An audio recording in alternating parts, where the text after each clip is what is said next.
Listo, comenzamos esta clase extraordinaria de día sábado. Chiquillas, chiquillas, tengan todos ustedes muy buenas tardes. Bienvenidos entonces a esta revisión del ensayo realizado por la Universidad Mayor para Espíritus Emprendedores, tal como vimos, ¿cierto?, al inicio del video. Sean todos ustedes nuevamente muy bienvenidos. Lo que vamos a revisar el día de hoy básicamente son las preguntas o las partes, ¿cierto?, que tuvieron más dificultades en este ensayo realizado por la Universidad Mayor. Así que vamos a ir inmediatamente en eso, ¿cierto? Y vamos a dar sobre todo ciertas estrategias para ir resolviendo sobre todo los dos primeros ítems, que son el de conectores y el de plan de redacción, precisamente porque hubo en uno de estos ítems donde tuvimos una baja importante en los puntajes. De todas maneras, ¿cierto? Vamos a revisar conectores, plan de redacción, y de ahí nos vamos a ir con las habilidades también que costó más desarrollar y probablemente también el por qué. Así que comenzamos esta clase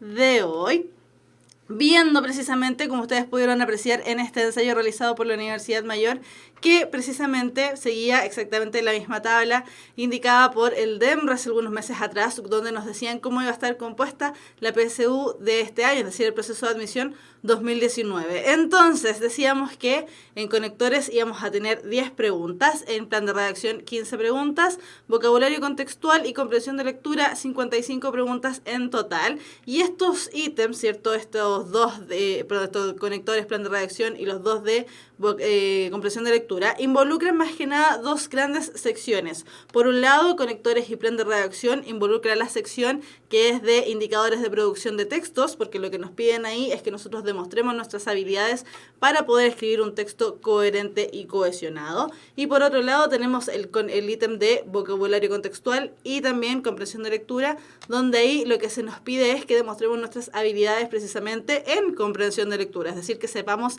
leer correctamente los enunciados y responder según lo que se nos va preguntando. Para todo esto, el ensayo fue en tiempo real, por lo tanto tuvimos 2 horas y media para resolver este ensayo PSU de lenguaje, ¿cierto?, en las 80 preguntas. Ahora, recuerden, chiquillos, que en la versión oficial, ¿cierto?, la prueba en la que se van a enfrentar en unos días más, tenemos 80 preguntas, de las cuales 5 van a ser de pilotaje, es decir, realmente nuestro puntaje no se mide con los 80 puntos, sino que se mide con 75.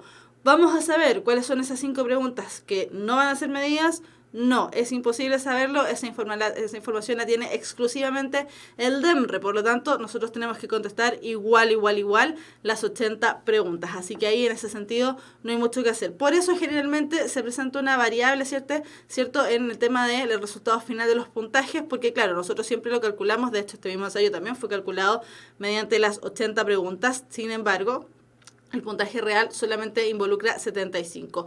Y para eso vamos a tener, como ya dice ahí, 2 horas y media para resolver este ítem. De los cuales estas 2 horas y media, nos vamos a ayudar con el puntero, de las cuales estas 2 horas y media, lo ideal es que en esta parte, ¿cierto?, de indicador de producción de textos, que es conectores y plan de redacción, no nos demoremos más de media hora, y en relación a eso tampoco nos demoramos más, evidentemente, de las 2 horas que nos quedan en lo que es comprensión de lectura, es decir, 10 minutos aproximadamente, estos son los aproximados que se manejan, 10 minutos más o menos para conectores, 20 minutos más o menos para plan de redacción y 2 horas completa para lo que es vocabulario contextual. A eso, de todas maneras, también tenemos que quitarle el tiempo relativo a lo que es traspasar nuestras respuestas correctas a la hoja de respuestas. ¿Cómo las vamos a traspasar? Y que espero que ese haya sido el mecanismo que utilizaron. Una vez que vamos terminando cada uno, ¿cierto?, de los ejercicios, y traspasando inmediatamente esas respuestas a la hoja de respuesta. No ejercicio por ejercicio, que no se entienda eso, por favor, que me acabo de dar cuenta que lo dije y sonó a eso. No pregunta por pregunta, sino que, por ejemplo, terminamos conectores, traspasamos nuestra respuesta de conectores. Terminamos plan de redacción, traspasamos nuestra respuesta de plan de redacción, y así sucesivamente. ¿Por qué? Con la finalidad de que no nos encontremos, una vez que ya se acaban las 2 horas y media y nos quitan el facsímil, que no podamos traspasar nuestras respuestas correctas. Y por otro lado, también tiene que ver con ir midiendo, ¿cierto?, si es que nos alcanza el tiempo adecuadamente. Y también son 3 finalidades. La otra es que no nos vayamos a equivocar al momento de traspasar nuestras respuestas a nuestra hoja de respuestas. Entonces, ojo con eso, que es una de las grandes falencias que nos ocurre por despistados, por ansiosos, por un montón de factores, porque ya eso lo sabemos, ¿cierto? La PSU de lenguaje es la primera PSU que se rinde a nivel nacional, es el primer día de los exámenes, estos lunes y martes, parte el lunes, y además es la primera prueba, entonces vamos con mayor ansiedad, por lo tanto nos puede jugar precisamente en contra el hecho de traspasar las respuestas una vez terminados los ejercicios, así que ojo con eso, traspasemos siempre las respuestas una vez que vayamos terminando cada ítem. Entonces, tal como les decía, vamos a analizar cómo estuvieron los resultados de este ensayo. La verdad es que en el desempeño por eje el desempeño por índice temático, los indicadores de producción de texto tuvieron un total, ¿cierto?, de 73,6% de aprobación, mientras que comprensión de lectura baja, la verdad es que bastante, a 68,8%. Eso quiere decir que precisamente es en comprensión de lectura donde tenemos que poner el énfasis, ya que, tal como pudieron ver ustedes en la tabla anterior, la PSU de lenguaje, la mayor parte de las preguntas está precisamente involucrado en lo que es comprensión de lectura, versus, ¿cierto?, las 25 preguntas que son de indicadores de producción de textos, tenemos 55 preguntas en total de lo que es comprensión de lectura. Así que ahí con esa tenemos que ponerle un ojo importante. Y en relación a lo mismo, ¿cierto? Ahora ya dividido por cada uno de los ítems en los que nos encontramos la PSU, fíjense que en total, ¿cierto? Esto es totalmente porcentual, el manejo de conectores estuvo bastante más alto, lo mismo que lo que es vocabulario contextual, que fueron los dos grandes pics que tuvo este ensayo. Sin embargo, lo que es plan de redacción y comprensión de lectura es donde estuvimos un poquito más bajo. De todas maneras, de todos los chiquillos que dieron el ensayo, así que felicitaciones para ustedes, la mayor parte alcanzó y superó el 50% de la prueba, lo cual es muy bueno. De hecho, superaron el 60% de la prueba, lo cual ya es bastante bueno. Ahora, lo que sí, ojo con esto, fíjense acá los indicadores. Las correctas, ¿cierto?, son las que están marcadas en verde, las incorrectas son las que están marcadas en rojo y las grises son las omitidas. Chiquillos, ya la PSU no involucra descuento por preguntas malas. Antes, hace muchísimos años, espero que no se nos caiga carne de aquí, pero hace muchísimos años se descontaban malas por buenas, por lo tanto muchas veces era mejor omitir que responder todo. Por lo tanto, ¿cuál es la consigna este año y hace algunos años ya atrás, ¿cierto? Los que hayan dado la PSU de lenguaje antes, hace algunos años, poquitos, se acordarán. La consigna es no omitir ninguna pregunta. Por estadística, por último, puede ser que les tuntemos literalmente a alguna, ¿cierto? Que al tirarla al azar nos funcione súper bien. Así que estos porcentajes, estos mínimos porcentajes que hay aquí, pero de todas maneras que igual es harto, hay que tratar de evitarlo. En la PSU de lenguaje, la PSU de historia, matemáticas y ciencias, se contesta todo porque ya no nos descuentan malas por buenas. Así que ojo con eso, ya hay que contestar todo. Ya, entonces, como les decía, conectores y plan de redacción estuvieron más o menos bien, vocabulario contextual también, comprensión de lectura es donde vamos a poner el mayor énfasis. Y de hecho vamos a partir revisando precisamente el primer ejercicio que les apareció en lo que es conectores. Es una pregunta de una cierta dificultad. Entonces, vamos a ir recordando cómo debemos resolver ciertos de estos ejercicios y de ahí vamos a ir dando las respuestas correctas. No vamos por tiempo, no vamos a alcanzar a ver muchos ejercicios, pero vamos a alcanzar a ver algunos para que nos quede más claro, sobre todo en plan de redacción, ¿cierto? Que Jorge Toledo justamente en el chat dice que le complica un poco plan de redacción. Así que vamos con la primera pregunta de conectores que dice así: parte con una interrogativa. Cuando los ejercicios parten con una interrogativa, la verdad es que ya sabemos que nos enfrentamos a una dificultad un poquitito mayor. Entonces, bla, bla, bla, bla. El estudio de la argumentación tiene sus orígenes en la retórica clásica. Desde un enfoque pragmático y estructural, el estudio de los textos argumentativos se ha abordado en los modelos teóricos de la lingüística del texto. Desde esta perspectiva, el texto argumentativo en la teoría de J.M. Adam es el que, o J.M. Adam, es el que presenta como secuencia dominante, como esquema de base para organizar el contenido, la secuencia argumentativa. Tiene muchas palabras extrañas este ejercicio y lo sabemos. Es un ejercicio un tanto complejo. De hecho, dentro de las dificultades aparece con una dificultad bastante mayor. Entonces, ¿cómo debemos resolver o cuál es una de las maneras óptimas para resolver los ejercicios de conectores? Es precisamente, fíjense. Oh, se me cortó la mano. Pero aquí, fíjense.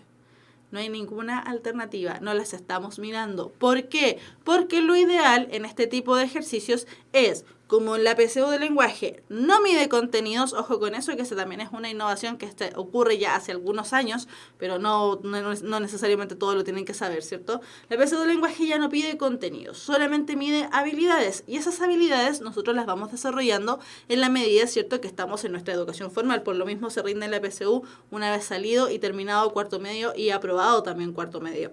Entonces, ¿qué es lo que tenemos que hacer aquí? Poner en ejecución todas las habilidades que hayamos adquirido, ¿cierto?, en el colegio, precisamente porque somos capaces, hemos estado escribiendo siempre probablemente, somos capaces de escribir correctamente. Entonces, como dijimos, ¿cierto?, el estudio de la argumentación tiene sus orígenes en la retórica clásica. Desde un enfoque pragmático y estructural, el estudio de los textos argumentativos se ha abordado los modelos teóricos de la lingüística del texto. Desde esta perspectiva, el texto argumentativo en la teoría de James M. Adam es el que presenta como secuencia dominante, fíjense que está entre comas, como esquema de base para organizar el contenido, la secuencia argumentativa.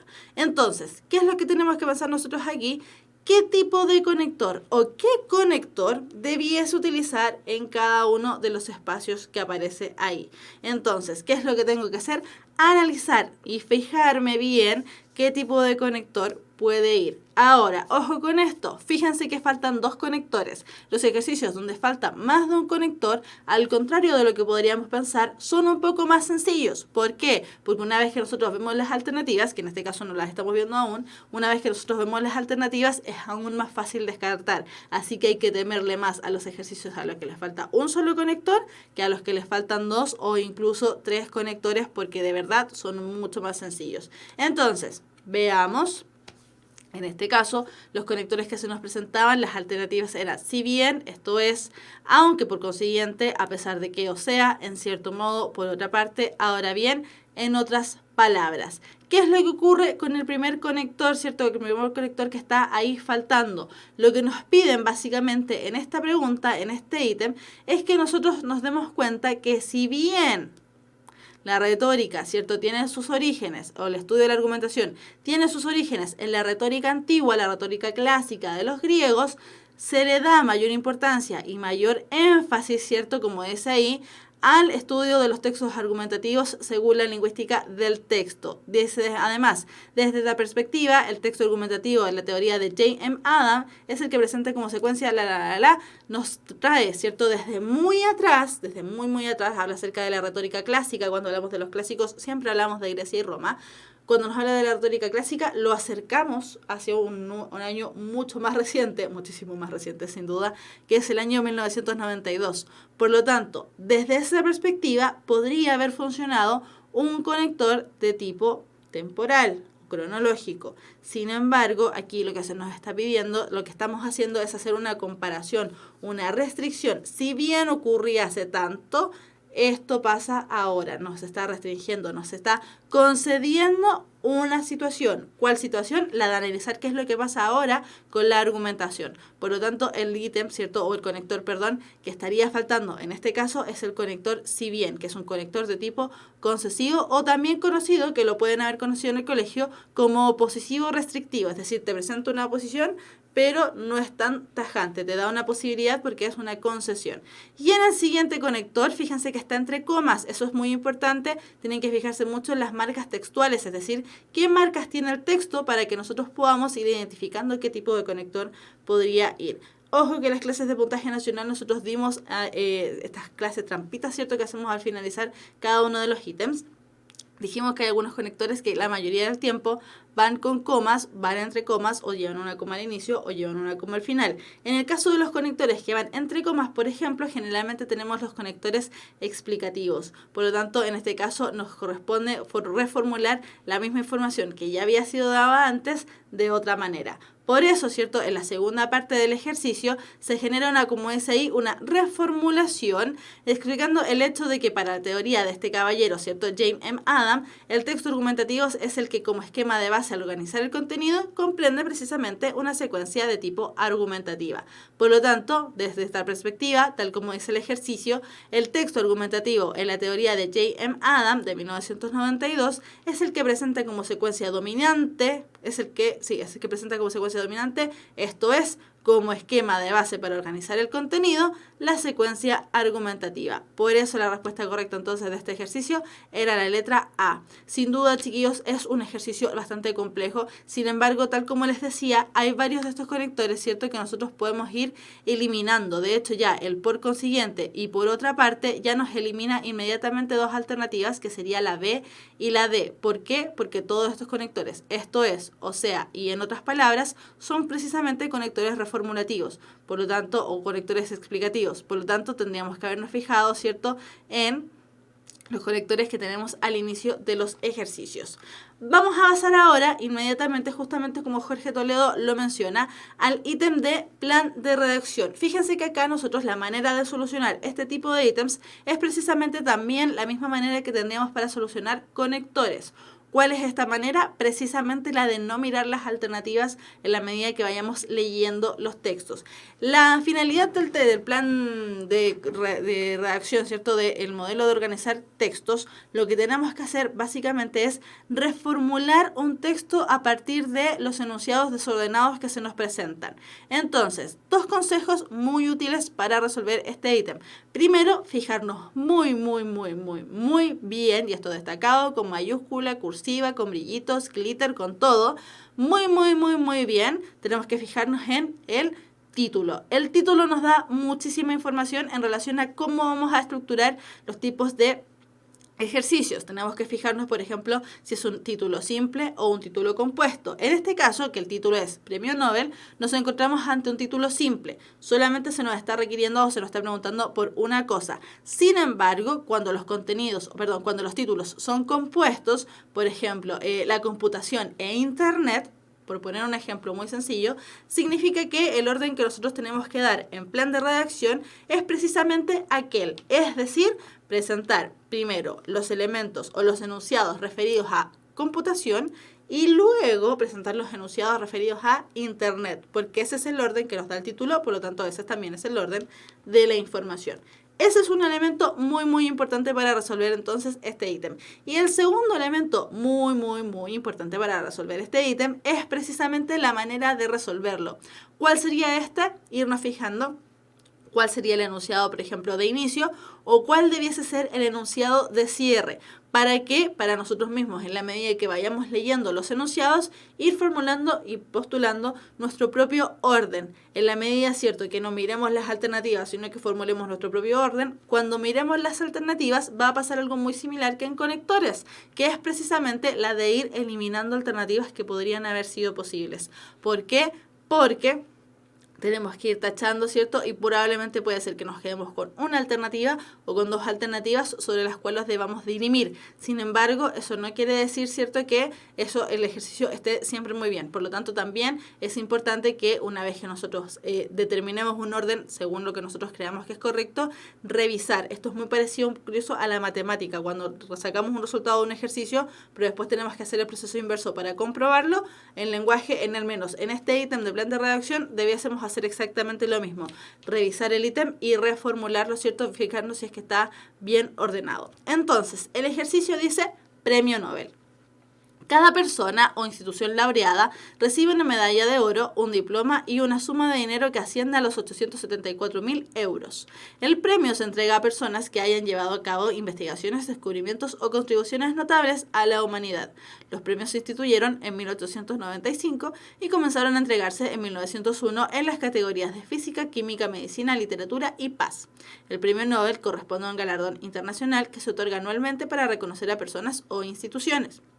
A partir de 1968 se estableció también el premio en Ciencias Económicas en memoria de Alfred Nobel, gestionado por la Real Academia de Ciencias. Entonces, ¿qué es lo que tenemos que hacer aquí? Fijarnos en qué enunciado, ¿cierto?, debiésemos iniciar nuestro plan de redacción. Y aprovechando, ¿cierto?, que están ya apareciendo más personas en el chat, Javier ya conoce la dinámica, por lo tanto, ustedes me dicen, ¿con qué enunciado creen ustedes que debiésemos comenzar? Javier ya nos dijo que era con el 4. Jorge también está postulando que es el 4. 4 dice Paulina. José también dice que es el 4. Están de acuerdo, al menos al parecer, que es el 4. Sería entonces con que el premio Nobel corresponde a un galardón internacional que se otorga anualmente para reconocer a personas o instituciones. Perfecto. Ese debiésemos entonces, según ustedes, comenzar. Ahora la pregunta cambia. ¿Con cuál creen ustedes que debiésemos terminar el ejercicio? Ariet o A ya postuló un orden, solita o solito, no sé. Dice que es 4, 2, 1, 3, 5. Paulina dice que debiese terminar con el 5, pero está como con dudas. O sea, el ejercicio debiese terminar con, a partir de 1968, se estableció también el premio en Ciencias Económicas en memoria de Alfred Nobel, gestionado por la Real Academia de las Ciencias. Javier también dice que es con el 5. Ya, vamos a ver entonces cuál creen o cuál sería entonces la respuesta correcta. Vamos a ver. Cambia. Vamos a ver. Podría haber sido el 5. Ahí hay un distractor. Ojo con eso. Ya. Entonces, ¿qué es lo que ocurre? Partimos efectivamente con el número 4. El número 4 responde precisamente a qué es el premio Nobel. El premio Nobel corresponde a un galardón internacional que se otorga anualmente para reconocer a personas o instituciones. Ojo que elegimos justamente los ejercicios más difíciles de plan de redacción, así que si se equivocaron, tranquilidad porque son los ejercicios complejos. Ya, efectivamente partiríamos con el número 4 porque el número 4 responde precisamente a qué es el premio Nobel. Eso quiere decir que inmediatamente eliminaríamos las respuestas A, C y E.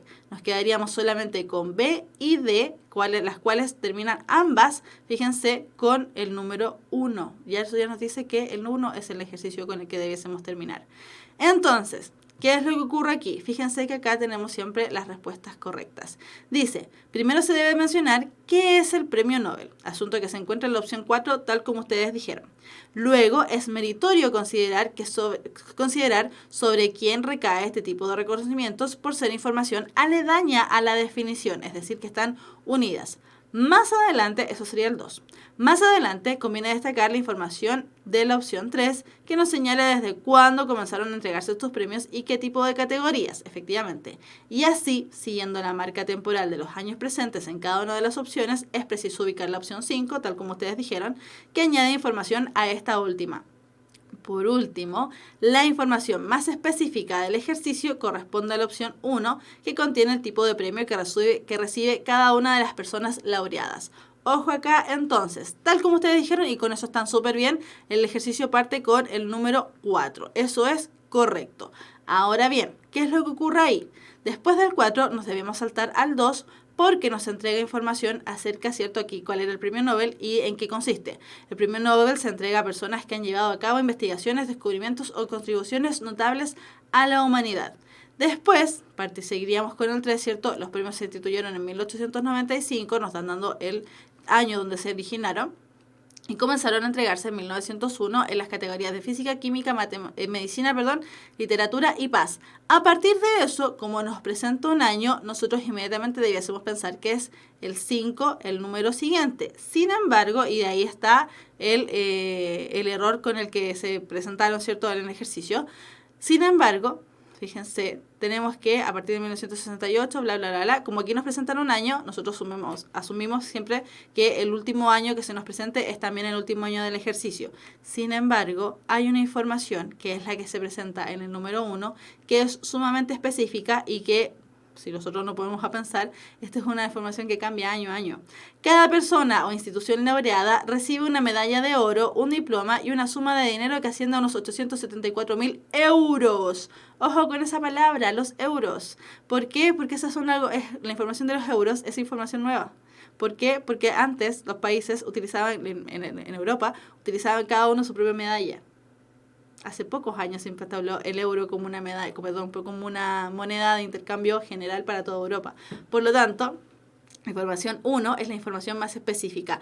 ¿Cómo además entonces tenemos que resolver este tipo de ítems yendo desde lo más general a lo más particular? La más particular en este caso de información es precisamente el número 1. Ahora, fíjense que con las alternativas, independiente de que nosotros estamos muy seguros que el ejercicio parte con el número 4, ambas alternativas que presentan el número 4, ambas terminan también con el número 1. Por lo tanto, el número 1 era sí o sí la alternativa final. Ahora, Bastián, ¿cierto? Que dice que si las alternativas se siente desnudo, sí, ocurre muchas veces, pero esa es la manera donde tenemos que irnos fijando. Recuerden, chiquillos, que siempre tratar de identificar enunciado de inicio y enunciado de cierre para ir jugando con el tema de las alternativas. El enunciado, perdón, en los ejercicios de plan de redacción, el que ustedes mismos ya avisaron, ¿cierto? Que les cuesta más y que de hecho la estadística que arrojó este ensayo precisamente también nos dice que es el ítem donde estamos un poquitito más débiles, es precisamente el tipo de ejercicio donde más podemos jugar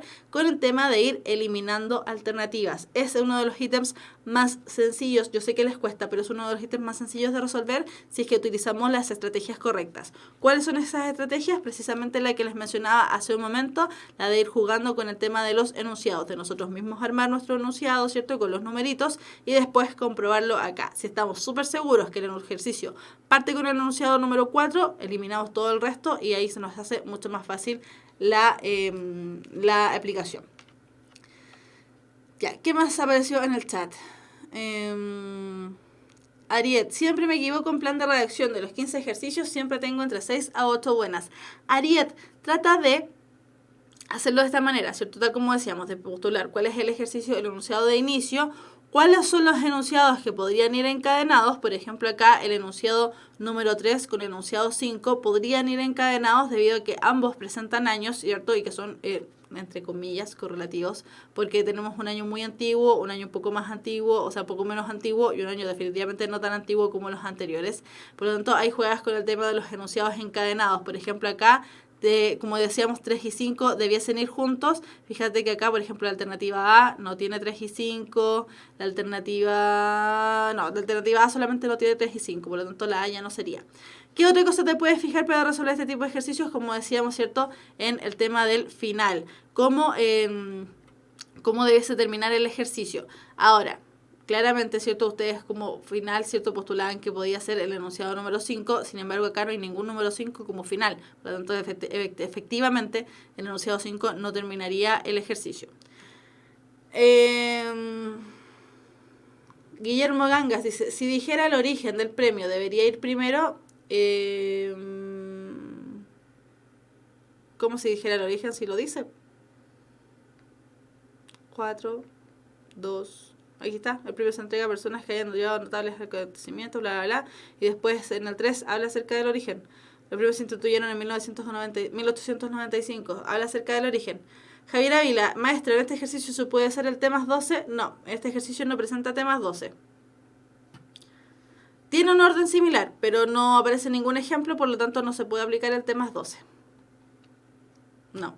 Chiquillos, el próximo lunes, ojo con esto, el próximo lunes en clases de lenguaje, que es de puntaje nacional, vamos a estar resolviendo precisamente con tipos de estrategias para resolver este tipo de ejercicios. Así que muy atentos. Y ahí vamos a revisar lo que plantea Javier, que es el temas 12, también conocido como A12, I12, y tiene un montón de nombres, pero al final todos son los mismos tipos de ejercicios. Pero no, en este caso no lo podemos resolver con ese tipo de ejercicio. El tema 12 no es fórmula mágica, nos ayuda harto, pero no es mágico. Ya, Ariet, ahí le quedó más claro. Ya, qué bueno. Ya, entonces, chiquillos, haciendo el gran resumen de lo que vendría siendo, mira, dice conectores y debe ser plan de redacción. Ya, pero haciendo la gran suma, ¿cierto?, de lo que debe ser plan de redacción, ¿qué nos tenemos que fijar? Mucho, fijarnos en el título. 2, fijarnos en el enunciado de inicio. ¿Cuál debe ser el enunciado de inicio? ¿Cuál debe ser el enunciado de cierre? Puedo anotarlo en alguna parte. Recuerden que el facsímil es de, entre comillas, es suyo, lo pueden rayar, ¿cierto? Lo pueden manipular, por lo tanto, entre comillas, es suyo. Anotar el enunciado de inicio, anotar el enunciado de cierre. Si es que somos capaces y nos sentimos capaces, anotemos cuál es la que debiese ser la numeración correcta, ¿cierto? Si, 2, 5, 3, 1, 4, por poner un ejemplo. Y de ahí recién mirar las alternativas. Si no somos capaces de armar el orden, fijémonos siempre cuál es el enunciado de inicio e ir descartando. por alternativa, fijarnos, ¿cierto? Porque así nos quedamos ya con ciertos ejercicios. Ahora bien, y finalmente, otra de las recomendaciones muy importantes para este tipo de ejercicio es también fijarnos y reordenarnos. Si nosotros, por ejemplo, dijimos que era, definitivamente estamos súper seguros que es el enunciado, perdón, que es el orden de la alternativa B, ¿cierto? Repasar 4, 2, 3, 5, 1, y si se nos arma un texto en la cabeza, un texto virtual en la cabeza, significa que ese debe ser el ejercicio correcto. Jorge Toledo dice, ¿qué es el T12? El T más 12, que lo que pasa es que lo escriben con número, pero va sin número, es T más, signo más, ¿cierto? Voy a ver si lo puedo escribir aquí. Sí, se llama así, T más 12. Así se llama. No es T más 12 y no es con número, es T12. ¿Qué es lo que nos plantea el T más 12? Que el orden de los ejercicios debiese ser T de tema, que generalmente está dado por el título, así, descripción, origen, características, ejemplos. Eso es lo que te dice. Entonces, por ejemplo, acá tendríamos descripción del premio Nobel, estaría en el número 4. Sin embargo, después te siguen dando características, ¿cierto? O sea, te siguen dando más descripciones del texto. Por eso le digo que el T más 12 en este caso no funciona. Porque seríamos el 4, el 2, este premio se entrega, bla, bla, bla, bla. Y recién el origen viene en el 3. Por lo tanto, aquí, por ejemplo, en este caso, el T más 12 no nos sirve. Y tampoco tenemos ejemplos. Los ejemplos, ¿cierto? Si es que el ejercicio presentar ejemplos, por ejemplo, dijese, Gabriela Mistral se ganó el premio Nobel en tal año. La Gabriela Mistral debería ir al final porque significa que es el ejemplo del ejercicio. Eso es. Pic Kamik Toyad o Tojad dice, yo lo conozco por I12, introducción general, definición, origen, características y ejemplos. Sí, también es el mismo ejercicio, exactamente el mismo ejercicio. Solo que formulado de otra manera. En vez de decir introducción general, nosotros le llamamos tema. Pero es lo mismo, el I12, T12 es lo mismo. Definición también, descripción o definición, acá. Ya, entonces, como les decía, el tema 12 sirve mucho. Si es que quieren buscarlo desde antes, nosotros lo vamos a revisar el día lunes en clases de lenguaje de puntaje nacional. Pero si quieren buscarlo, por ejemplo, hoy día mismo o ahora mismo o, ¿cierto?, durante el fin de semana, búsquenlo con este nombre, T más 12 o I12, o también aparece con las siglas A12.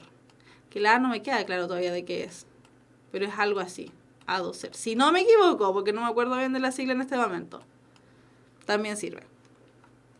Ya, así que búsquenlo por último el fin de semana, y si no, nosotros el día lunes de 5 a 6 de la tarde lo estaríamos revisando en clases de lenguaje y comunicación acá en puntaje nacional. Ya, seguimos entonces adelante avanzando con precisamente la otra parte y el gran ejercicio que tuvieron dificultades en la PSU, en este ensayo PSU que ustedes rindieron en la Universidad Mayor.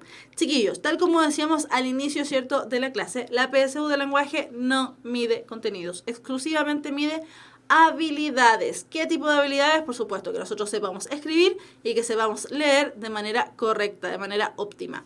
En ese sentido, durante cierto el año, cuando estuvimos viendo las clases de lenguaje y comunicación, decíamos que la PSU de lenguaje, las habilidades que mide, las cataloga por difíciles, medianamente complejas y muy complejas.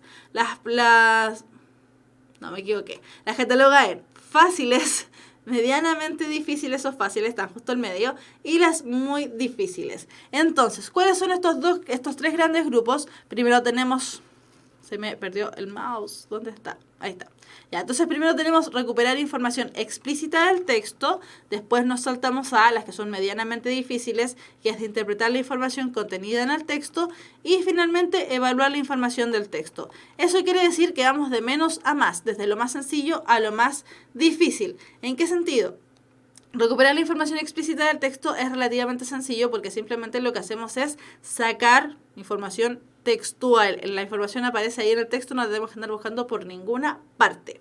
Sin embargo, después cuando ya nos vamos al grupo más difícil, que es, fíjense, son altas habilidades, que son las de interpretar la información contenida en el texto, nos encontramos frente a una dificultad un poquitito mayor, porque para poder interpretar la información contenida en el texto, necesariamente tenemos que haber pasado por la habilidad de recuperar información explícita del texto. Y una vez que tenemos información explícita, interpretación de esta información que se presenta en el texto, recién ahí podemos irnos hacia el lugar de evaluar. Por eso tienen esta dificultad, porque tenemos que saber pasar paso a paso cada una de las habilidades.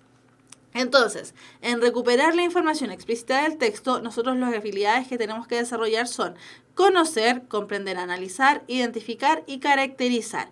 Cuando nosotros conocemos, lo que estamos haciendo es saber o recordar información explícita del texto o del estímulo desde el que se constituye el ítem.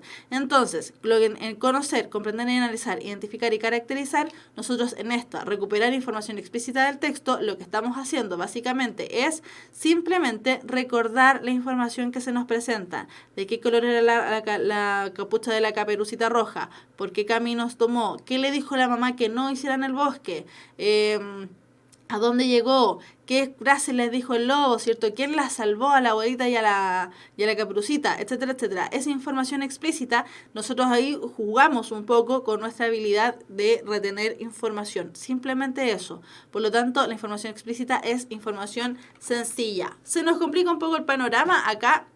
Sí, ahí se alcanza a ver. Acá, ¿cierto? Es interpretar la información contenida en el texto, porque acá nosotros tenemos que trabajar con los elementos que hemos olvidado, ¿cierto? O que debemos repasar en el texto. Porque aquí lo que se nos pide es analizar y sintetizar. Es decir, nosotros ya reconocimos la información del texto, sin embargo acá la tenemos que acortar. Analizar e interpretar. La analizo y soy capaz de darle un sentido. Inferir localmente, es decir, deducir a partir de pistas textuales, pero de manera local. ¿Qué quiere decir que sea inferencia local? Que la inferencia se realiza en un punto específico del texto, exclusivamente específico, por una frase o por un párrafo o a lo más 2 párrafos, pero no va a superar eso.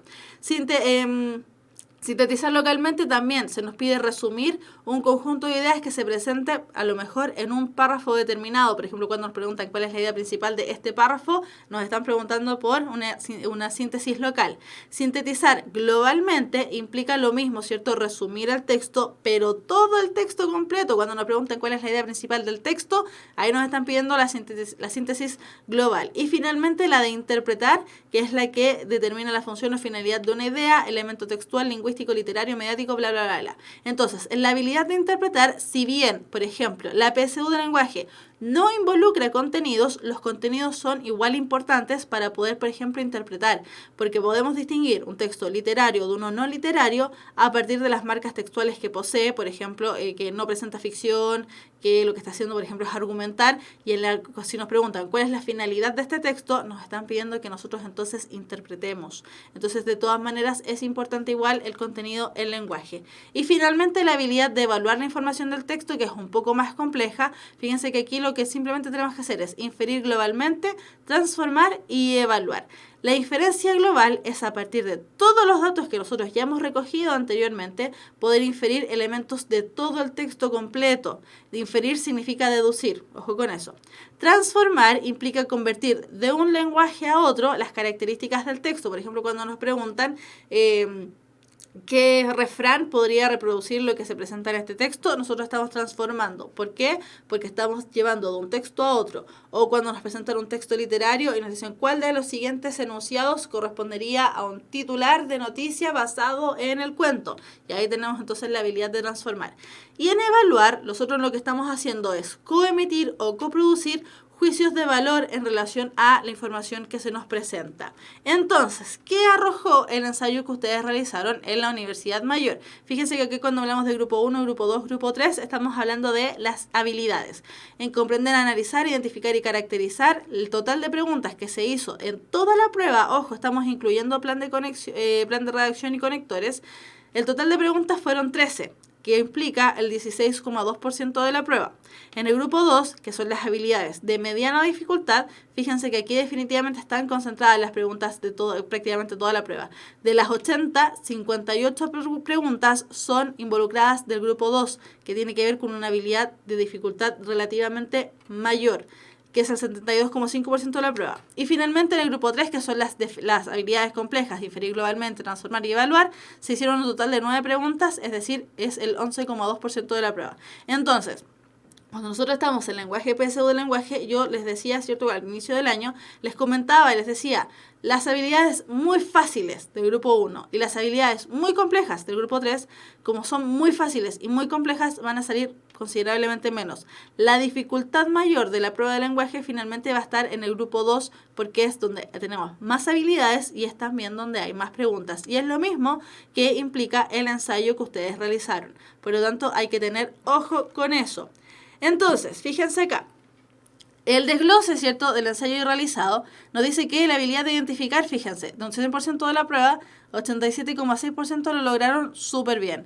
Sintetizar globalmente, súper bien, 93,4% de la prueba, súper bien. Sin embargo, tenemos algunas habilidades que están por debajo del 60%, considerando, ¿cierto?, que, por ejemplo, en el colegio, las pruebas que nosotros nos hacían en el colegio son medidas precisamente al 60% para obtener una nota prudente, es decir, arriba de 4, todas las habilidades que estén bajo precisamente ese 60% son las que nosotros vamos a evaluar. Ahora, antes de eso sí, para dejarlos un poquitito más tranquilos, las habilidades de analizar, sintetizar y analizar e interpretar son medidas precisamente por el ítem de conectores y plan de redacción, que como vimos no tuvieron mayores dificultades en el desarrollo de la prueba, pero sí hubo una dificultad un poquitito mayor en analizar e interpretar. Así que es aquí donde nosotros tendríamos que estarle poniendo más ojo a nuestras propias habilidades. Ya, entonces, como les decía, vamos a revisar las habilidades que estuvieron un poquitito más bajas, que son precisamente caracterizar, sintetizar localmente, interpretar y finalmente transformar. En caracterizar, todo el ensayo solamente tuvo una pregunta de caracterizar, que es de las preguntas fáciles. Sin embargo, hubo una dificultad más o menos en el tema de las respuestas que ustedes dieron. En sintetizar localmente, la prueba tenía solamente 2 preguntas de sintetizar localmente, pero también estuvieron un poquitito bajos. En interpretar solamente hubo una pregunta en toda la prueba de interpretar, y en transformar hubo 2 preguntas en toda la prueba que era de transformar. Entonces, nos vamos con el primer texto que precisamente nos presentaba esta pregunta de caracterizar. Entonces, me voy a desaparecer para que ustedes lo puedan apreciar bien. Ahí sí que sí. Ya, dice, caracterizar. Viernes 8 de julio del 2016, la definición a penales. En la definición a penales, un acierto o un error bastan para convertir a alguien en un héroe en un villano. Entre poner el balón dentro del arco o fuera del mismo, y entre contener el disparo o no hacerlo, los jugadores y porteros conocen el motivo fundamental por el que sus entusiastas seguidores los idolatran o los acribillan. La definición a penales es una situación de enorme incertidumbre en el fútbol. Penal tras penal, los que están en la cancha y los hinchas se mantienen en vilo, en dramática tensión, nerviosos y absortos. En esta instancia decisiva conviven el calor del momento tras un intenso partido y la frialdad que ha de tener el jugador al instante de patear el balón. Por otra parte, en estas definiciones relucen 2 tipos de protagonistas, unos permanentes, los respectivos guardaballas, otros ocasionales, los lanzadores de turno. Y es que en el penal, la precisión y la categoría del que tira y del que ataja son tan relevantes como un cierto azar, afortunado o no, que acompaña el disparo desde los 12 pasos. Y es que, en cada definición a penales, se batalla por algo más que un mero resultado. Se lucha quizás por doblar la mano a la historia o por engrandecer aún más el pedigrí deportivo de una nación. Entonces, esta pregunta de caracterizar decía así: los jugadores y los hinchas a la hora de los penales se mantienen inquietos y pasmados. ¿Qué es lo que ocurre entonces en este tipo de pregunta? Nos dice, la alternativa correcta es B, ¿cierto? Porque el emisor del texto menciona que tanto los jugadores como los hinchas a la hora de ejecutar los penales me mantienen en vilo, en dramática tensión, nerviosos y absortos. Esas son las características que da, ¿cierto?, el texto. Lo vamos a buscar, ¿cierto? De hecho, lo dice en el párrafo 2. La definición a penales es una situación de enorme incertidumbre en el fútbol. Penal tras penal, los que están en la cancha y los hinchas se mantienen en vilo, en dramática tensión, nerviosos y absortos. Entonces, Es por esta razón que la palabra inquietos y pasmados reemplaza la caracterización anterior.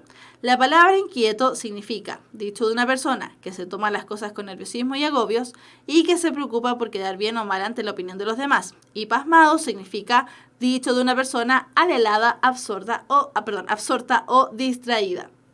Así se comprende que exacerbados se puede usar en lugar de nerviosos y pasmado en lugar de absurdos. Entonces, básicamente, esta es una pregunta de vocabulario contextual, pero camuflada. Básicamente, ¿cierto?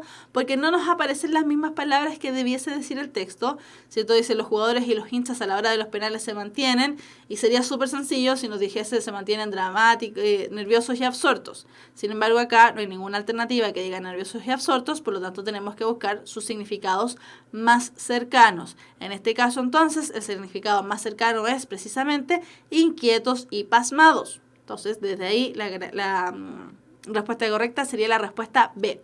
Entonces, chiquillos, ojo con las preguntas de caracterizar. Básicamente, en el caracterizar, lo que se nos pide es que nosotros demos características de algún elemento. En este caso, las características, ¿cierto?, de los jugadores y los hinchas a la hora de los penales. Entonces, cuando nos preguntan por características, fijémonos siempre en los elementos de la situación. Pero las características, insisto, están dadas en el texto, aparecen textuales. Caracterizar es una habilidad que implica la información textual, por lo tanto, no debiese representar una información o una dificultad mayor. Pasapalabra, como dice Jorge, efectivamente, esto es como el pasapalabra. Ya. Nos vamos a la segunda habilidad que también tuvo cierta dificultad, que es la de sintetizar localmente. Recordemos que sintetizar localmente lo que implica es resumir, seguramente, en una frase un elemento del texto. ¿Qué elemento del texto? Si nos habla acerca de localmente, nos estamos refiriendo entonces a una parte del texto en específico. Puede ser una frase o también puede ser un párrafo. Así que ojo con eso. Pasapalabra dijeron todos. Se están aprovechando ahí. Ya.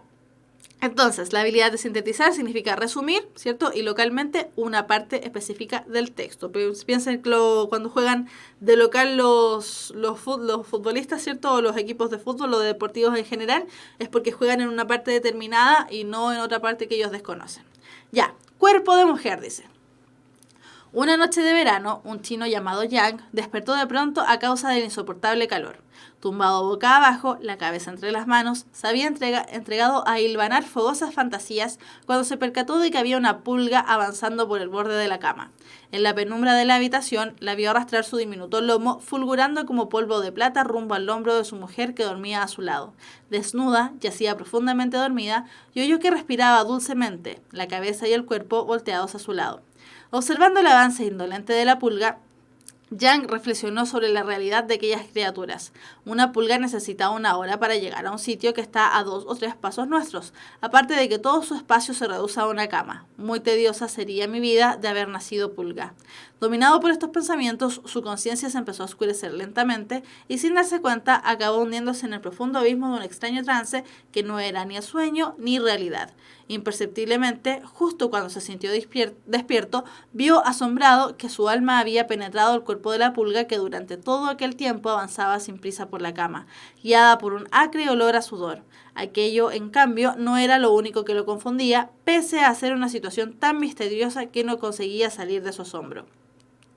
En el camino se alzaba una encumbrada montaña cuya forma más o menos redondeada aparecía suspendida de su cima como una estalactita, alzándose más allá de la vista y descendiendo hacia la cama donde se encontraba.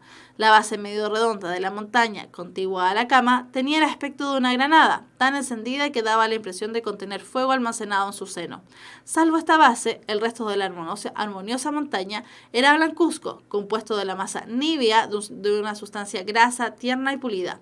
La vasta superficie de la montaña bañada en luz despedía un lustre ligeramente ambarino que se curvaba hacia el cielo como un arco de belleza exquisita, a la par que su ladera oscura refulgía como la nieve azulada bajo la luz de la luna.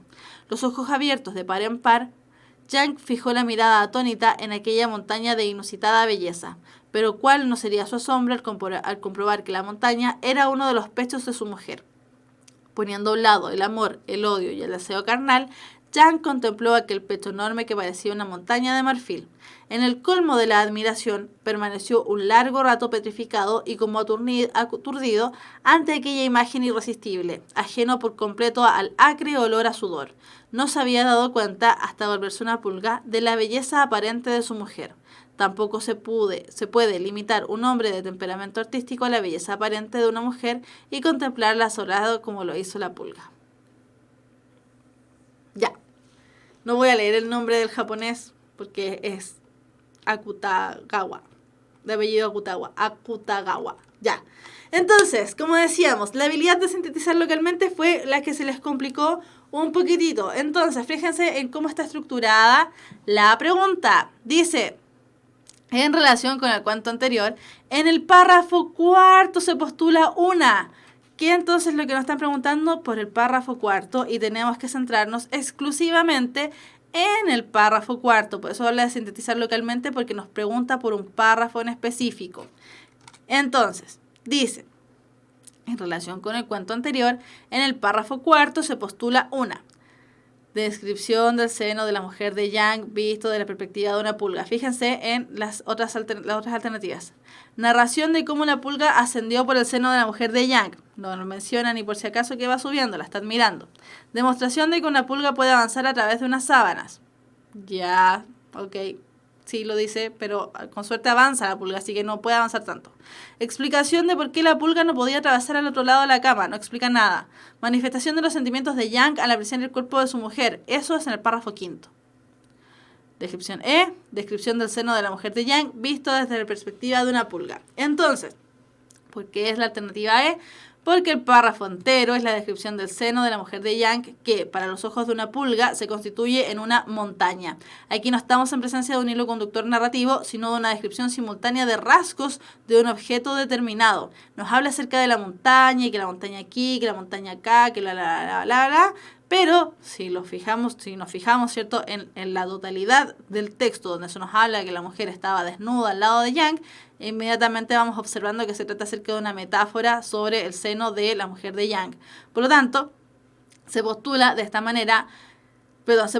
esta montaña parecía suspendida de su cima como una estalactita. La base medio redonda de la montaña tenía el aspecto de una granada. La montaña era blanca, compuesta de la masa nívea, una sustancia grasa, tierna y pulida. La vasta superficie de la montaña despedía un lustre ligeramente ambarino, etc. Todos esos elementos los menciona entonces exclusivamente en el párrafo 4. En el camino se alzaba una encumbrada montaña, bla, bla, bla, bla, bla, bla. Todo relativo a describir cómo era esta montaña, que finalmente, como podemos apreciar, metafóricamente, ¿cierto?, es el seno de la mujer de Yang. Por lo tanto, cuando se nos pregunte por qué es lo que ocurre en el párrafo tanto, estamos refiriéndonos a una habilidad de síntesis local. Ya, tercera habilidad que les costó un poquitito fue la de interpretar.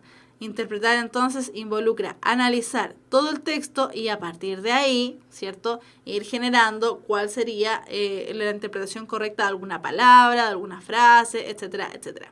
Entonces dice, la pereza. La pereza dicen que es el don de los inmortales. En efecto, en esa serena y olímpica quietud de los perezosos de pura raza hay algo que les da cierta semejanza con los dioses. El trabajo aseguran que santifica al hombre. De aquí sin duda el adagio popular que dice: da Dios rogando y con el mazo dando. Yo tengo, no obstante, mis ideas particulares sobre este punto. Creo, en efecto, que se puede recitar una oración fervorosa mientras quedan exhaustos golpeando un yunque. Pero la verdadera oración, esa oración sin palabras que nos pone en contacto con el Ser Supremo por medio de la idea mística, no puede existir sin tener a la pereza por base. La pereza, pues, no solo ennoblece al hombre porque le da cierta semejanza con los privilegiados seres que gozan de la inmortalidad, sino que, después de tanto como contra ella se declama, es seguro uno de los mejores caminos para irse al cielo. Por otra parte, la pereza eterna del cadáver, cómodamente tendido sobre la tierra blanda y removida de la sepultura, no me disgusta del todo. Sería tal vez mi bello ideal si en la muerte pudiera tener la conciencia de mi reposo. ¿Será que el alma deshacida de la materia vendrá a cernerse sobre la tumba, gozándose de la tranquilidad del cuerpo que la ha alojado en el mundo? Si fuera así, decididamente me haría partidario del tan repetido y manoseado reposo de la tumba, tema favorita de los poetas elegíacos y llorones y aspiración constante de las almas superiores y no comprendidas. Pero, la muerte. ¿Quién sabe qué hay detrás de la muerte?, pregunta Hamlet en su famoso monólogo, sin que nadie le haya contestado todavía. Volvamos pues a la pereza de la vida, que es lo más positivo. La mejor prueba de que la pereza es una aspiración instintiva del hombre y uno de sus mayores bienes es que, tal como organizado este pícaro mundo, no puede practicarse, o al menos su práctica es tan peligrosa que siempre ofrece por perspectiva el hospital. Y que el mundo, tal como lo conocemos hoy, es la antítesis completa del paraíso de nuestros primeros padres. También es cosa de que por lo evidente no necesita demostración. Sin embargo, el cielo, la luz, el aire, los bosques, los ríos, las flores, las montañas, la creación, en fin, todo nos dice que subsiste la pereza. ¿Dónde está la variación? El hombre ha comido la fruta prohibida. Ha deseado saber. Ya no tiene derecho a ser perezoso. Trabaja, muévete, agítate para comer. Esto es tan horrible como si nos dijeran: da esa bomba, suda, afárate para coger el aire que has de respirar. ¿Cuántas veces, pensando en el bien perdido por la falta de nuestros primeros padres, he dicho en el fondo de mi alma, parodiando a Don Quijote en su célebre discurso sobre la Edad de Oro: dichosa edad y dichosos tiempos, aquellos en que el hombre no conocía el tiempo porque no conocía la muerte, e inmóvil y tranquilo gozaba de la voluptuosidad de la pereza en toda la plenitud de sus facultades. Caímos del trono en que Dios nos había sentado. Ya no somos los señores de la creación, sino una parte de ella, una rueda de la gran máquina, más o menos importante, pero rueda al fin, y condenada por lo tanto a voltear y a engranarnos con otras, gimiendo y rechinando, queriéndonos resistir contra nuestro inexorable destino. Algunas veces la pereza, esa deidad celeste, primera amiga del hombre feliz, pasa a nuestro lado y nos envuelve de la suave atmósfera de la languidez que la rodea y se sienta con nosotros y nos habla ese idioma divino, en el que no se necesita ni aún tomarse el trabajo de remover los labios para articular palabras. Yo la he visto muchas veces flotar sobre mí y arrancarme al mundo de la actividad en que tan mal me encuentro. Mas su paso por la tierra es siempre ligerísimo. Nos trae el perfume de la bienaventuranza para hacernos sentir mejor su ausencia. Qué casta, qué misteriosa, qué llena de dulce pudor es siempre la pereza del hombre. Aún me acuerdo de que en una ocasión, sentado en una eminencia desde la que se dilataba ante mis ojos un inmenso y reposado horizonte, llena mi alma de una voluptuosidad tranquila y suave, inmóvil como las rocas que se alzaban a mi alrededor y de las cuales creía yo ser una roca que pensaba y sentía como yo creo que sentirán y acaso pensarán todas las cosas de la tierra. Comprendí de tal modo el placer de la quietud y la inmovilidad perpetua, de la suprema pereza, tal y tan acabada como la señalamos los perezosos, que resolví escribirle una oda y cantar sus placeres desconocidos de la inquieta multitud. Ya estaba decidido, pero al ir a moverme para hacerlo pensé muy bien, que el mejor himno a la pereza es el que no se ha escrito ni se escribirá nunca. El hombre capaz de intentarlo se pondría en contradicción con sus ideas, y no lo escribí. En ese instante me acuerdo de lo que comencé ese día. Pensaba extenderme en el elogio de la pereza, a fin de hacer prosélitos para su religión. Pero ¿cómo he de convencer con la palabra si la desvirtúo con el ejemplo? ¿Cómo ensalzar la pereza trabajando? Imposible. La mejor prueba de mi firmeza en las creencias que profeso es aquí poner punto y acostarme. Lástima que no escriba esto sentado ya en la cama. No tendría más que recostar la cabeza, abrir la mano y dejar caer la pluma. Gustavo Adolfo Bécquer, un flojo redomado, en ensayistas.org. O sea, súper flojo el tipo. Flojo que ni siquiera quiso escribir una oda a la flojera, porque la flojera de por sí misma no se le puede escribir nada, porque no puede ejemplificar con la flojera lo mismo dicho por él. Ya, entonces, en este flojo texto, y súper largo además, que puede dar flojera definitivamente, nos vamos con la pregunta que implica, ¿cierto?, un nivel de interpretación. Dice, según lo planteado por el emisor en los últimos 3 párrafos, es decir, leímos todos esos párrafos para quedarnos solamente con los últimos, escribir sobre la pereza se constituiría una alegoría, paradoja, analogía, intertexto e exageración. Según los últimos 3 párrafos del texto, ¿cierto? Esto, 9, 10 y 11, él habla acerca de que en el párrafo 9, ¿cierto? Dijo, le voy a escribir a la pereza, pero mejor no. En la 10 definitivamente ya se decidió, iba a escribir a la pereza, pero dijo, no, mejor que no la voy a escribir porque si escribo, ¿cómo he de convencer con la palabra si la desvirtúo con el ejemplo? ¿Cómo ensalzar la pereza trabajando? Imposible. La mejor prueba de mi firmeza en las creencias que profeso es aquí poner punto y aparte y se va a acostar. Entonces, la alternativa correcta es la letra B, porque el emisor del texto comprende que es una contradicción inmanente escribir sobre la pereza debido a que no se puede ensalzar a la pereza trabajando de por sí misma.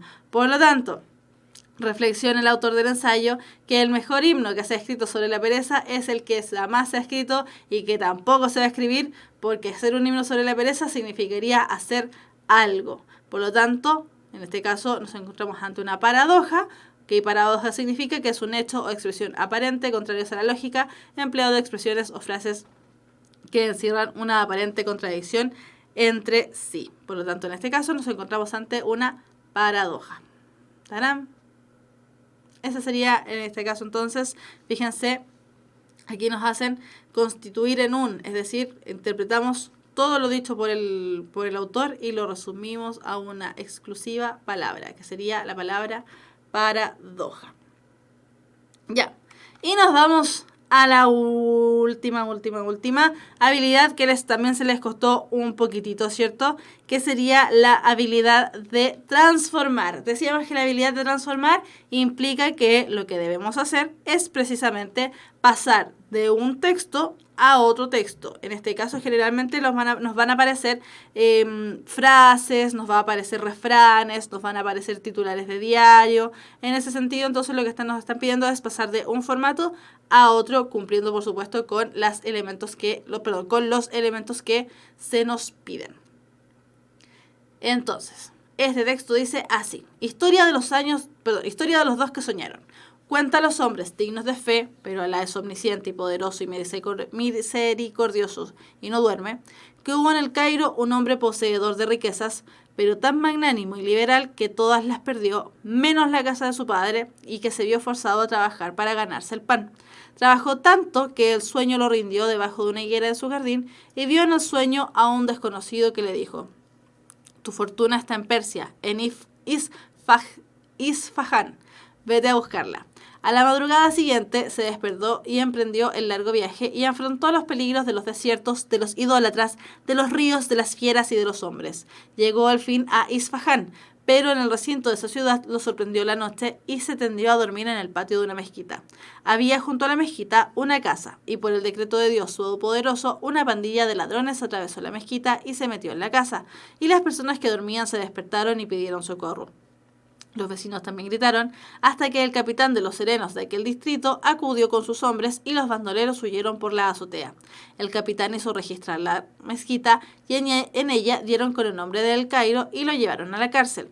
El juez lo hizo comparecer y le dijo: ¿quién eres y cuál es tu patria?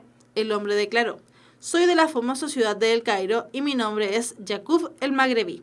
El juez le preguntó: ¿qué te trajo a Persia? El hombre optó por la verdad y le dijo: un hombre me ordenó en un sueño que viniera a Isfahán porque ahí estaba mi fortuna. Ya estoy en Isfahán y veo que la fortuna que me prometió ha de ser esta cárcel. El juez echó a reír. Hombre desatinado, le dijo, 3 veces he soñado con una casa en la ciudad de El Cairo, en cuyo fondo hay un jardín, y en el jardín un reloj de sol, y después del reloj de sol una higuera, y bajo la higuera un tesoro. No he dado el menor crédito a esa mentira. Tú, sin embargo, has errado de ciudad en ciudad bajo la sola fe de tu sueño, que no vuelva a verte en Isfahán. Toma estas monedas y vete. El hombre las tomó y regresó a la patria. Debajo de la higuera de su casa, que era la del sueño del juez, desenterró el tesoro. Y así Dios le dio la bendición y lo recompensó y exaltó. Dios es el generoso, el oculto. Gustavo Weil. Entonces, en este texto, ¿cierto?, que se da la vuelta completa para decirnos que finalmente el tipo logró su cometido. Tenemos, fíjense que en transformar, ya les dije, pasar de un texto a otro, ¿cierto? ¿Qué refrán se asocia a lo ocurrido entre el juez y Yaqub el Magrebí? Nadie sabe para quién trabaja. Tenemos los refranes: por la boca muere el pez Ir por lana y salir trasquilado, dime con quién andas y te diré quién eres, más sabe el diablo por viejo que por diablo. Por la boca muere el pez es definitivamente el gran distractor de este ejercicio. ¿Por qué? Porque tenemos la relación, ¿cierto? Dice, aquí referencia asocia lo ocurrido entre el juez y Yaqub. Es decir, no lo que le ocurre exclusivamente a Yaqub, no lo que le ocurre exclusivamente al juez, sino que la relación que se da entre ellos mientras conversan. Desde ese punto de vista, por la boca muere el pez, podría ser. Ir por lana y volver trasquilado, claramente no, porque ese refrán implica, ¿cierto?, que uno va buscando una cosa, pero sale con algo peor. En este caso, se referiría exclusivamente a Yaqub, ¿cierto?, que fue buscando un tesoro y resulta que se encontró con una bandida, con una banda de pillos, ahí sí, ¿cierto? Y que en el fondo salió para atrás porque pensó que lo iban a encarcelar. Sin embargo, se refiere exclusivamente a Yaqub, por lo tanto, no puede ser. Dime con quién andas y te diré quién eres. La verdad es que no aplica a ninguno de los dos casos, ni a Yaqub ni al juez, por lo tanto, está ahí de más. Más sabe el diablo por viejo que por diablo, tampoco, porque al contrario, ¿cierto? Nos habla acerca de Dios y todas esas cosas. Entonces, tenemos por la boca muere el pez y nadie sabe para quién trabaja. Entre aquellos dos, por la boca muere el pez y nadie sabe para quién trabaja, nos quedamos con la opción correcta como la opción B, porque en este refrán indica la posibilidad de que una persona al realizar un trabajo no reciba el beneficio de este, sino que sea otra la persona la que lo reciba. Esto se asocia a lo que ocurre entre el juez y el protagonista. El primero, en el ejercicio de su profesión, le da la pista al segundo para encontrar el tesoro. En otras palabras, el juez no sabe que Yaqub el magrebí sacará un completo provecho de lo dicho por él. Es decir, lo que ocurre acá, ¿cierto?, es que el juez le dice que cómo se le ocurre andar buscando tesoros por un sueño, que él ya había tenido 3 veces el mismo sueño y que ni siquiera lo iba a buscar porque sabía que era mentira. Y a partir de ahí, Yaqub saca sus conclusiones, llega a la casa y obtiene el tesoro preciado, ¿cierto? Porque él sí le hizo caso a su sueño, sí viajó a la ciudad, sí buscó el tesoro, no lo encontró, sin embargo, en las palabras del juez pudo obtener su cometido. Entonces, tal como habíamos dicho, nos vamos a devolver harto acá. Entonces, tal como dijimos, las habilidades que más complicaron al grupo, ¿cierto?, que dio este ensayo PSU de la Universidad Mayor fueron las de caracterizar, sintetizar, interpretar y transformar. Con caracterizar, dijimos, nos quedamos con las características. En sintetizar localmente, sintetizábamos, resumíamos, es decir, en una sola parte del texto. En interpretar significa, ¿cierto?, llevar e interpretar, ¿cierto?, lo planteado por el texto, y en el transformar tenemos que pasar de un tipo de texto al otro. Entonces, con eso terminamos la revisión de este ensayo de la Universidad Mayor y me gustaría saber, chiquillos, si es que les quedó alguna duda. ¿Algún tip para realizar síntesis de textos largos? Sí, Lisbeth, ve leyéndolos y a la medida que los vas leyendo, inmediatamente haz la síntesis del texto. Marca las frases principales, las palabras que te puedan complicar e inmediatamente ve haciendo la síntesis. Entonces, responde las preguntas que tienen que ver con la extracción de información explícita, ¿cierto? Y en la medida que vas, por ejemplo, te van apareciendo otro tipo de habilidades, sintetizar, bla, bla, bla, bla, tú ya tienes prácticamente la respuesta ya lista porque ya hiciste tu propio resumen. Ya, al parecer no hay más preguntas, entonces lo dejamos hasta acá. Chiquillos, como les decía, quedan cordialmente invitados a revisar la página de Puntaje Nacional, a revisar el canal de YouTube de Puntaje Nacional y, como siempre, estén atentos a todas las redes sociales porque ahí siempre va saliendo la información que ustedes puedan necesitar con respecto a las clases, los horarios, las recuperaciones, etcétera, etcétera. Y asimismo, de la misma manera, recordarles que lenguaje PSU estaremos la próxima semana desde el lunes, ¿cierto? Lunes, martes, miércoles con las últimas clases que ya van quedando y las últimas 2 clases van a estar referidas exclusivamente a dudas, consultas información relativa a la PSU, como les decía, ¿cierto? Desde lo más general, el proceso general, ¿cierto? A lo más particular que vendrían siendo los elementos de lenguaje y cada uno de los ítems. Así que las últimas 2 clases son de resumen y de datos específicos. Chiquillos, espero que estén súper bien. Espero además que también les haya ido súper bien en este ensayo que nosotros estuvimos revisando. Recuerden ir a los ensayos, si es que les queda algún ensayo todavía, ¿cierto? Recuerden ir a los ensayos e ir a la PSU misma con reloj pulsera. En este caso yo justamente no ando trayendo hoy día, pero vayan siempre con reloj pulsera porque es la única manera en que pueden ir midiendo su propio tiempo. Recuerden que no se puede entrar celular ni siquiera para ver la hora, así que estén bien atentos. Ya, Nos vemos nosotros el lunes con las siguientes clases de lenguaje y comunicación. Que estén súper, súper bien. Nos vemos. Chao, chao.